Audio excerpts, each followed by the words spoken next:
In this tutorial, we are going to learn how to link accounts in the IDA app. This is a great feature for families because this is the only way that you can see what everybody has checked out or on hold at the same time. If you try to do this on the computer, you will have to log in and log out of each account. In the IDA app, you can actually see them all. To start, click on My Account and then click on Linked Accounts. Currently, there are no accounts linked, so I'm going to click Add at the top right corner. I'm now going to enter the library card number for the person whose card I want to link.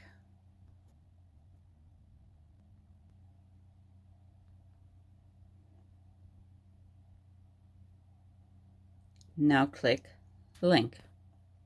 Once you have linked the cards, you can click on Checkouts to see items that are checked out on your card and on any linked cards. From this screen, you can also renew items. The same works for holds. Simply click on Holds, and it will show you any items that are on hold on your card and any linked cards.